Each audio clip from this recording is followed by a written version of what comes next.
ሪባ ሁሉም ሃይማኖቶች ላይ ሐራም መሆኑ የተከለከለ መሆኑ የተረጋገጠ ነገር ነው።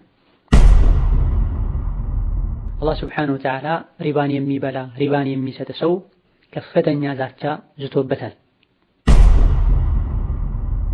ሪባን ሐራም መሆኑን እያወቀ ወለድ የበላ ሰው የጀሀነም እሳት ላይ እንደሚቀጣ እንደሚሰቃይም ነግሮናል። በሪባ በወለድ የመጣን ገንዘብ አላህ በረካ ቢስ ያደርገዋል ብሏል።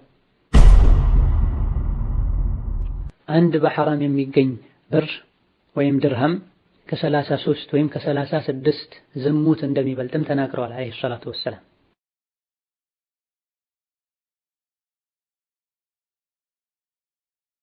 ቢስሚላሂ ራህማኒ ራሂም። ስድስተኛው ሸርጥ ወሚን ሹሩጢል በይዕ አይደን እንደዚሁ ከሽያጭ ሸርጦች በተጨማሪ ስድስተኛው አላ የኩነ ፊህ ሪበን ሪባ ሊኖርበት አይገባም። ሽያጩ እስካሁን ያሉ ቀጥለን ልንጠቅሳቸው የምንችል ሸርጦችንም ቢያሟላ ሪባ ወይም ወለድ ካለበት ሽያጩ በሸሪዓችን የተከለከለ ይሆናል። ትክክለኛ ሽያጭ አይባልም። ሪባ ብሎ ማለት ከቋንቋ አንፃር መጨመር ማለት ሲሆን ቁርአንና ሐዲስ ላይ የዑለሞች ንግግር ላይ ሪባ በሚባልበት ጊዜ የሚሸጡ የሚገዙ ነገሮች ላይ ካለው ትክክለኛ ዋጋ መጨመር ማለት ነው። ስለመሸጥና መለወጥ ስናጠና እዚህ ነጥብ ስር ካሉ አደገኛ ከሚባሉ ነጥቦች ውስጥ ዋናውና ትልቁ የሪባ ጉዳይ ነው።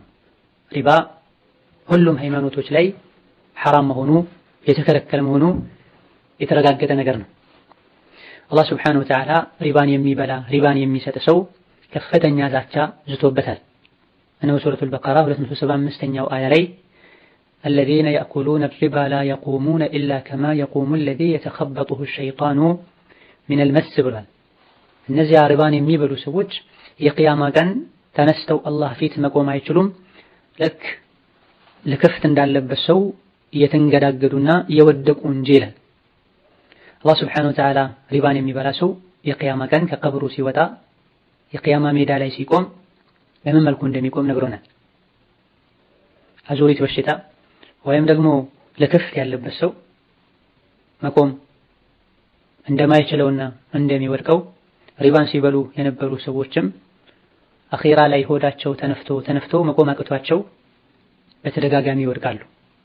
ራሳቸውን መቆጣጠር አይችሉም።